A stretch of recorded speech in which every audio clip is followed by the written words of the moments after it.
मुख्य उद्देश्य यहाँ पे आने का भगवान परशुराम जी के जन्मोत्सव के उपलक्ष्य में एक भव्य कार्यक्रम का आयोजन हो रहा है करनाल में आने वाली 5 मई को। और पुरानी सब्जी मंडी में 1 बजे कार्यक्रम होगा, तो मैं उसका न्योता देने आया था।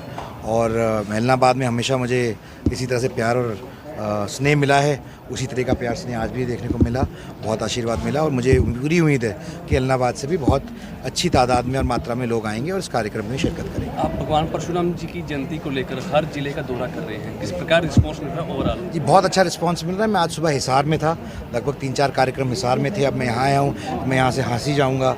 तो जिस तरीके का लोगों का समर्थन मिल रहा है और लोगों का उत्साह देखने को मिल रहा है, वो मैं बहुत ही खुशी की बात है और बहुत ही प्रोत्साहित करने वाली बात। कार्यक्रम में कौन कौन से गेस्ट आए? कार्यक्रम के मुख्य अतिथि मनोहर लाल जी होंगे और कार्यक्रम की अध्यक्षता विनोद शर्मा जी करेंगे।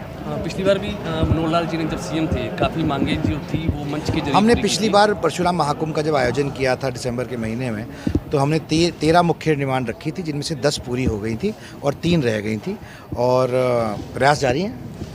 कार्तिकेय जी, चुनावों की बात कर ले तो पहले फेज़ के वोटिंग हो गई है, दूसरे फेज़ की कल है, तो किस तरह के हालात देखते हैं?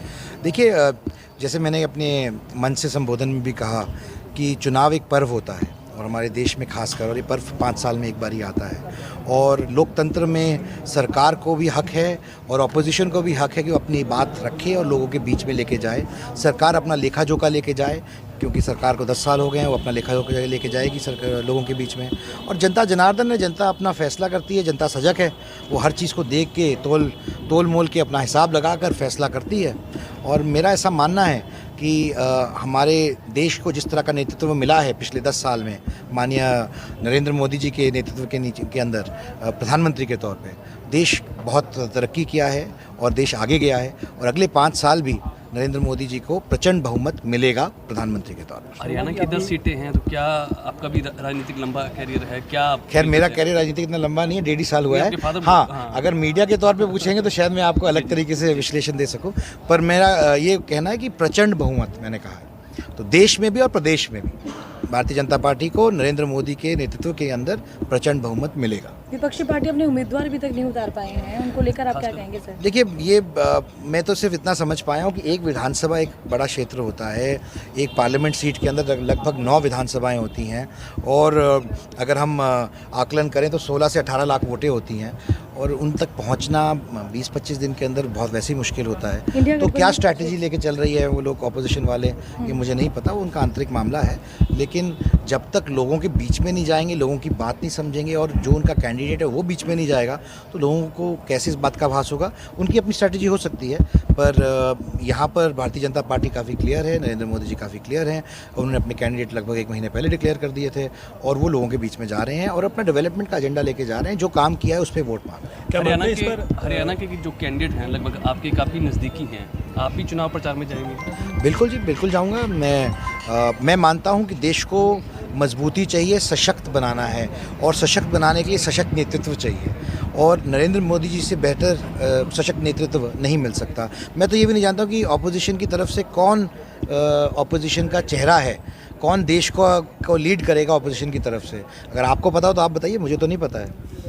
आपने कहा सर कि प्रधानमंत्री का 10 साल का अच्छा कार्यकाल रहा, लेकिन अभी उनके भाषण देखते हैं, प्रचार देखते हैं, तो वो कांग्रेस के मैनिफेस्टो के ऐसी बातें निकालते हैं कि जो उसमें लिखा ही नहीं है, एक तरह से दुष्प्रचार किया जाता है। देखिए, आपको मैं सिर्फ इतना कहना चाहता हूं कि कांग्रेस के ऊपर उनके मैनिफेस्टो के हिसाब से सिर्फ नहीं चलेगा। कांग्रेस का जो 55-60 साल का उन्होंने राज किया देश पे, उसका भी हिसाब उनको देना पड़ेगा।